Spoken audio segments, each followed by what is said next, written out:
Hello class.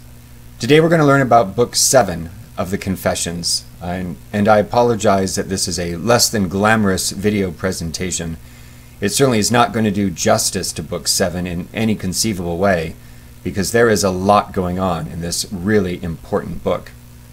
So let's take a step back and re-examine where we've been. As we recall from the end of Book 6, Augustine had two different sets of problems. Problem number 1, intellectual problems. Problem number 2, moral. In Book 7, we see how Augustine's intellectual problems are solved, and in Book 8, we will see how Augustine's moral problems are solved. So what are those intellectual problems? It boils down to two. Number 1, he kept thinking of God as some kind of body, some kind of material substance. And he knew this wasn't true. And the Manichaeans thought that they knew this wasn't true. But the problem he had with the Manichaeans is every time they tried to explain God, they used some kind of material imagery. And Augustine found that the same thing was true of himself. So if God isn't matter, if God isn't body, then what is he? Well, he's spirit. Okay, fine, but how do you understand that? Augustine kept coming up with material images. He said, oh, well, God is like the sea, and the material world is like a sponge, and God fills every nook and cranny of this sponge without necessarily being the sponge. And this is how God is present to his universe or his creation without being his universe or creation. Still material analogy. Sea, sponge, still the same problem. So, and notice it's absurd when you really think about it. Push that analogy through to its end. What that means is there is more of God in a sparrow than there is in an elephant. It means there is more of God in just the opposite. Sorry. It means there's more of God in an elephant than in a sparrow. It also means there's more of God in a fat man than in a thin man. You don't come to Baylor, put on your freshman 15 and say, got more God. Doesn't quite work that way, does it? So how does it work? How do we understand God? That's problem number 1. Intellectual problem number 2 is he keeps thinking of evil as a substance. Now notice, that he also learns from the Manichaeans, notice that actually contradicts number 1. If evil is a substance and God is evil, then evil is in God? That doesn't make sense, especially if you believe that God is good, which the Manichaeans did, and Augustine wants to believe as well. So how do you understand evil? If it's not a substance, if it's not a thing, does that mean there is no such thing as evil? Well, look around. Don't you see lots of evidence of evil?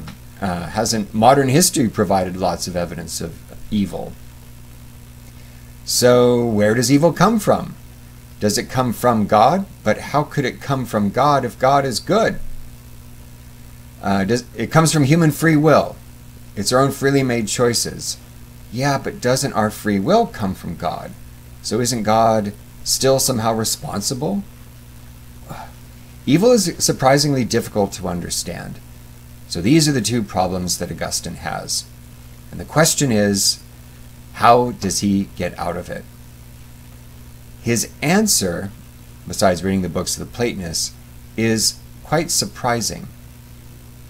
He is able to understand the nature of God and evil by first coming to understand himself. That is to say, he first gains a certain kind of self-knowledge, a very particular kind of self-knowledge, which gives him the foundation, a kind of fulcrum from which to then understand these other thorny metaphysical problems. Let's see how he walks us through this. Go to the first page of Book 7. This is Book 7, Chapter 1, Paragraph 1, and it's sort of at the bottom of the page in our edition of Frank Sheed. Oh, I'm sorry. Paragraph 2, actually.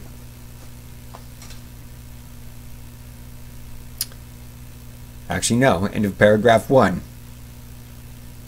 And then going into paragraph 2. 4 lines from the bottom of paragraph 1. He re-articulates the problem. Whatever I tried to see as not in space seemed to me to be nothing. Absolutely nothing. Not even a void. In other words, any time he tried to conceive of reality, he thought of it as spatial, which also means it's temporal and material. Whatever I tried to see as not in space seemed to me to be nothing. If it's not spatial, it's not real. If I can't picture it, it can't be real, right? Beginning of paragraph 2. Thus was I so gross of mind, not seeing even myself clearly, that whatever was not extended in space, either diffused or massed together or swollen out or having some such qualities, or at least capable of having them, I thought must be nothing whatsoever. My mind was in search of such images as the forms my eye was accustomed to see. And I did not realize that the mental act by which I formed these images was not itself a bodily image. Yet it could not have formed them unless it were something, and something great. What is Augustine saying here? He's saying that his mind is itself not a material reality. His mind is not a spatial reality, but his mind exists. Because if his mind didn't exist, he wouldn't be able to make mistakes about reality, spatial or otherwise. Thus was I so gross of mind, not seeing even myself clearly. My mind was so fat-headed that I couldn't see that my mind was a reality, but a reality that was not spatial. I could not have formed images of space unless my mind were something, and something great. The mind is incredibly powerful. It itself is not part of this world of space, time, and matter, and yet it can understand and imagine the world of space, time, and matter. So how does he come to understand his mind? The answer is, of course, reading the books of the Platonists, where he gains that crucial insight that we saw in the Republic, the distinction between the sensible and the intelligible, between the world of space, time, and matter, and the world of eternity, the world of the purely intelligible, that which can be grasped only by the intellect. Notice how he describes all of this on page 128, book 7, chapter 10, paragraph 16. He has read the books of the Platonists, and the thing that he really likes about the books of the Platonists is that they don't suck him in to like this kind of poetic worldview where you simply take their word for it, you're drawn in by the beauty of it, its impact on your emotions. No. What he likes about the Platonists is that they throw you back on yourself. They give you all these puzzles and conundrums, and they say, what do you think? What's the answer? And the only way you can gain an adequate answer is by, in a sense, consulting reality itself. Not getting sucked into the text, but being bounced off the text back onto yourself to answer yay or nay. And not in a relativistic way, oh, it's whatever you want it to be, it's however you feel. No, that's not what's going on. The Platonists are inviting you to examine the evidence that is immanent in your own mind. Look at the way Augustine explains it. Paragraph 16. Being admonished by all this to return to myself. See, the Platonists want you to return to you so you can find the ground of objectivity. Not that you're inventing it, but rather you're hardwired for it. It's already there in your mind. Your mind wouldn't work if it weren't tuned into a certain structure of reality.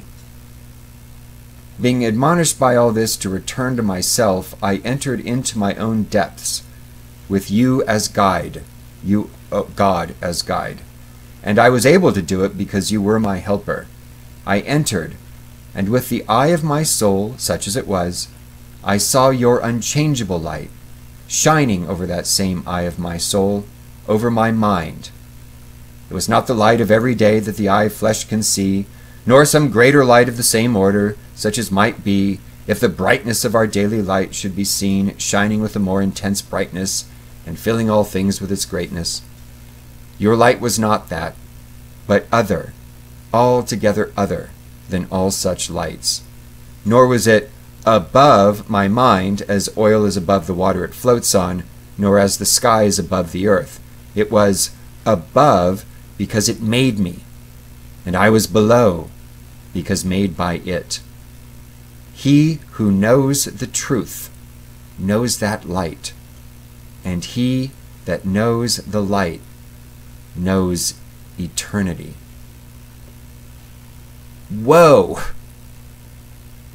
Gain a certain kind of self-knowledge, and you gain light and eternity. Notice he's not talking about a religious, mystical experience. This is philosophy we're talking about.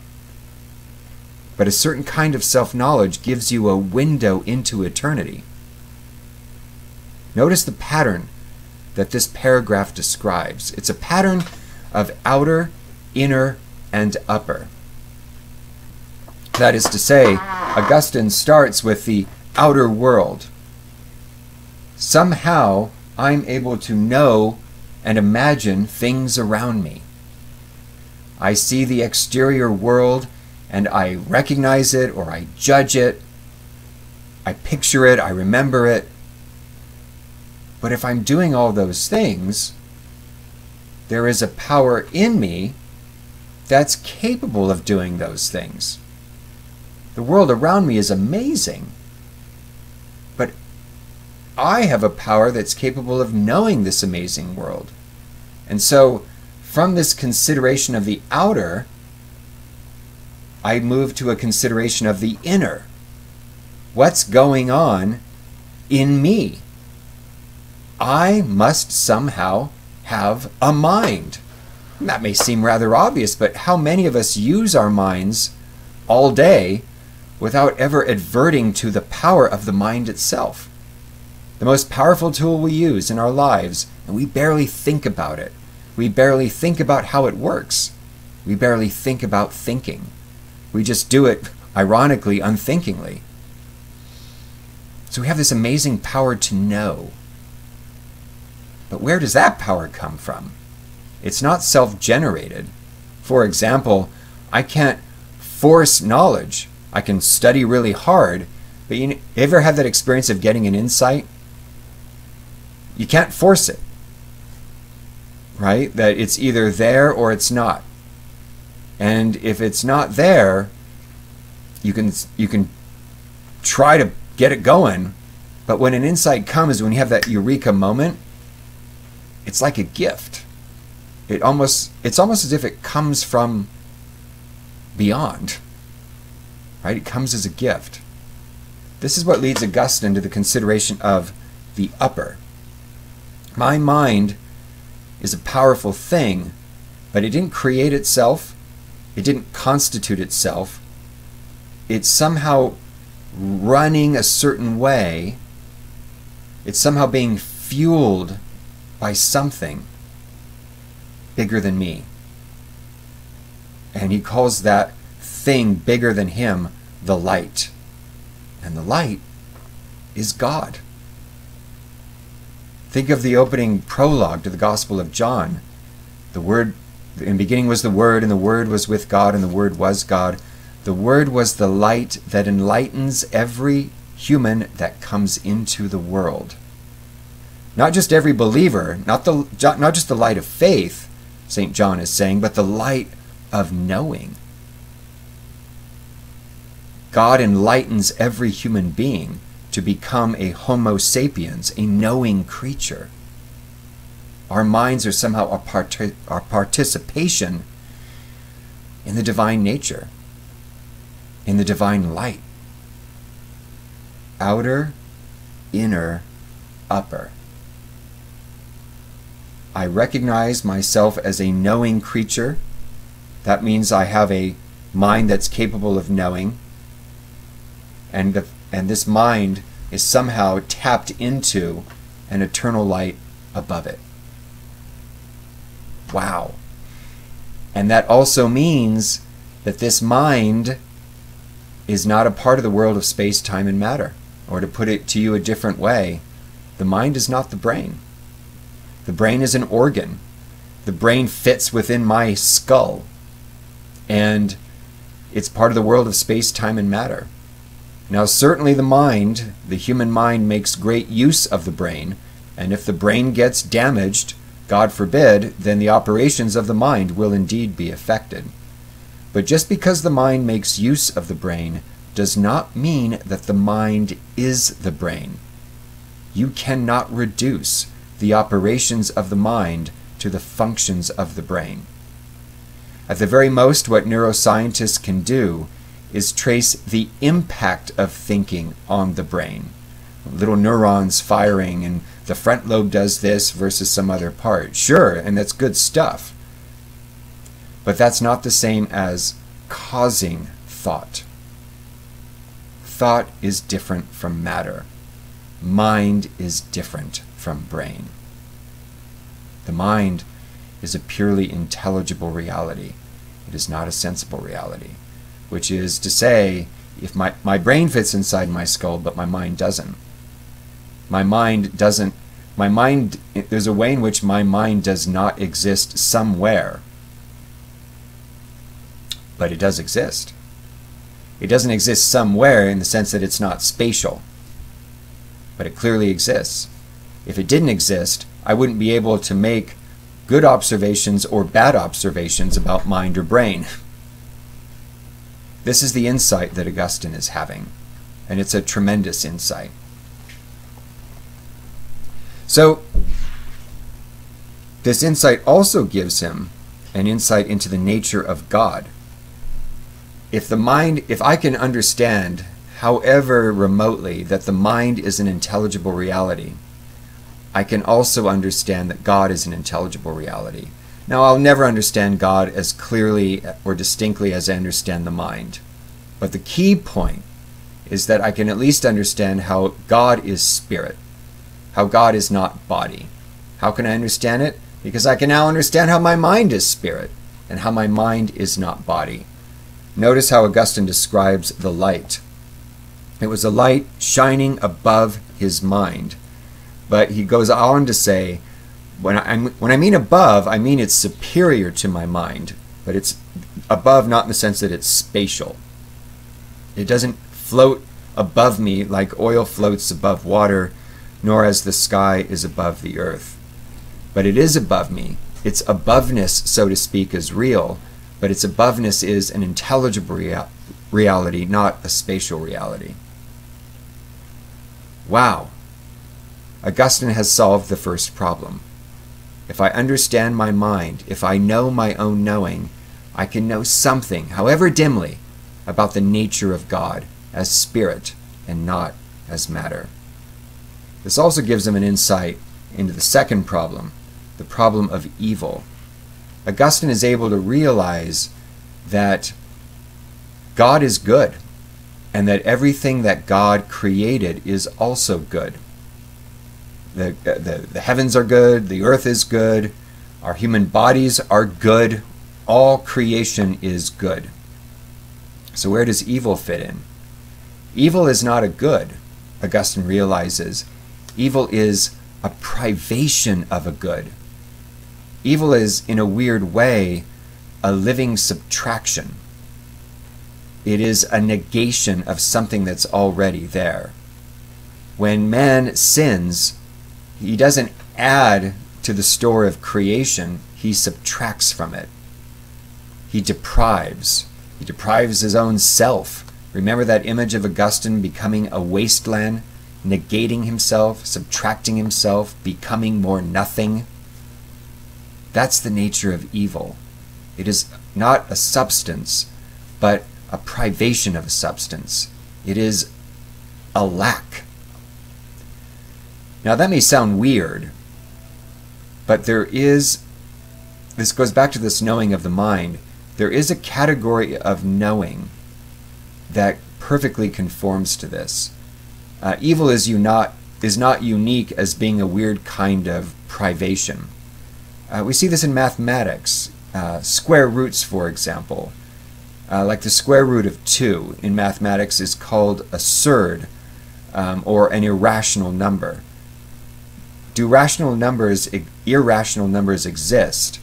Well, yeah, they exist, but they're called irrational because ratio, reason, cannot fully wrap its mind around it. So there's a way in which it exists, but it exists by virtue of a defect, its lack of complete comprehensibility. Pi is such a number, right? It's an irrational number. It just goes on and on and on. You can't exhaust it. Ratio can't grasp it the way it can grasp a whole number, an integer. But that doesn't mean that pi is unimportant. In a weird way, it is our grasp of these weird privations that gives us insights into the way reality works. So just because it's weird and it lacks a certain intelligibility doesn't mean that it's not important. Augustine has had a tremendous breakthrough. Evil is a privation of the good.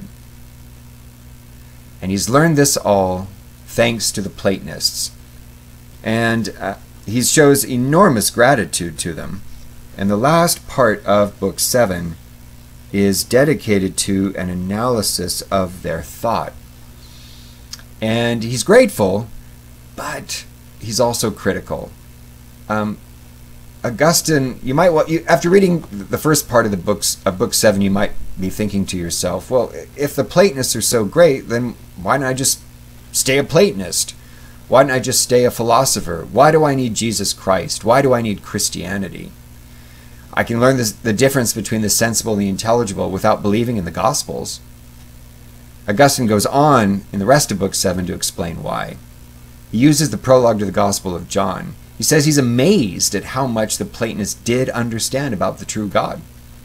He says basically they had the same insight that St. John had when John wrote, "In the beginning was the Word, and the Word was with God, and the Word was God." The Platonists not only had a dim view of the true God, Augustine even goes so far as to say they had a kind of almost a picture of the Trinity itself. They certainly understood that there was a Father, a beginning principle, and then something that proceeds from the Father, a word, if you will. They got that much. But the one thing Augustine says I did not read in their pages is the fact that the Word was made flesh and dwelt among us. The Platonists did not get the incarnation. They did not get that the second person of the Trinity came down from heaven and became incarnate in the person of Jesus Christ. Well, so what? Why is that important? That is important because, as Jesus himself explains, he is the way, the truth, and the life. He is not only the destination, he is the means to the destination. And without those means, we cannot reach that destination on our own. Augustine ends Book 7 with a chilling image. He says the Platonists are someone who's standing there and they're pointing to the true mountain of happiness. And they say, look, that mountain, that's our destination. That's where true happiness resides. And you know what, Augustine says? They're absolutely right. They nailed it. That is the true mountain. They're pointing in the right direction. But between them and the mountain, he goes on to say, lies a jungle teeming with deserters from the heavenly army. In other words, demons.